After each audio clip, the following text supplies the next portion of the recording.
আসসালামু আলাইকুম। কি অবস্থা সবার? আশা করি সবাই অনেক বেশি ভালো আছেন। আজকে চলে এসেছি নতুন একটা ভিডিও নিয়ে।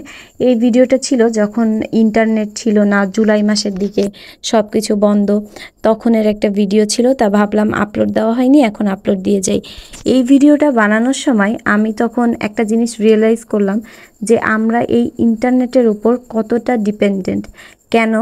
কারণটা হইতেছে কি, এই সমুচা বানানো আমি শিখছিলাম হচ্ছে 20-এ যখন করোনা ছিল তখন একবার বানাইছিলাম। তো হচ্ছে আমি ইউটিউব দেখে দেখে বানাইছিলাম। তো এখন আমি যখন বানাইতে গেছি, এখন সমুচার যে ভাঁজটা দিতে হয় এটা তো আমি ভুলে গেছি। তখন আমি ফোন দেখে ইউটিউব দেখে দিতাম। তো এই জন্য একটু সমোসার শেপে একটু উল্টাপাল্টা হয়েছে।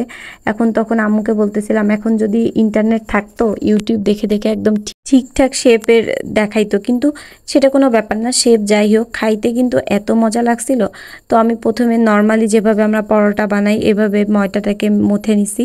তারপর খুব পাতলা পাতলা করে, যাতে আমি একসাথেই সব সমোসাগুলো বানাইতে পারি এজন্য খুব পাতলা করে রুটি করে নিয়েছি। তারপর সেই রুটির উপরে একটু হালকা তেল ব্রাশ করে দিয়ে তারপর হচ্ছে একটার উপর একটা লাগায় দিছি। লাগায় দিয়ে 4-5 সেকেন্ডের মতন আমি হচ্ছে এপিট ওপিট করে একটু গরম করে নিয়েছি। তেল দেওয়ার ফলে খুব সুন্দর করে, মানে একটা রুটির সাথে আর একটা রুটি একদম লাগে না, খুব সুন্দর করে সমোচার এই শিটগুলো কিন্তু তৈরি করে ফেলা যায়। তো আর এগুলো কিন্তু আপনি ফ্রোজেন করেও রেখে দিতে পারবেন, যখন প্রয়োজন তখন বের করে নিলেন। দেখেন এত পাতলা হয়েছে যে মানে আমার হাতে দিলে হাত পুরো দেখা যাচ্ছে। কিন্তু আমি একটু চারকোনা করে নিয়েছি, আর পাশের যেগুলো এগুলো আমি আলাদা করে এভাবে কেটে কেটে নিয়েছি। কাটার পর এগুলো আমি ফ্রাই করেছি লো মিডিয়াম হিটে। আমি কিছুক্ষণ রেখে এগুলা ফ্রাই করেছি, তখন একদম নিমকি টাইপের মতন এরকম হয়ে গেছে। আর আগে থেকে আমি হচ্ছে পেঁয়াজটা ভাজি করে নিয়েছিলাম, আর তারপর ওই যে নিমকির মতন ওইগুলো হচ্ছে ভেঙে দিয়ে একটা পুর তৈরি করে ফেলছি। আর এখানে আমি এই যে উল্টাপাল্টা শেপ হয়ে গেছে, এটা কিছু করার নেই।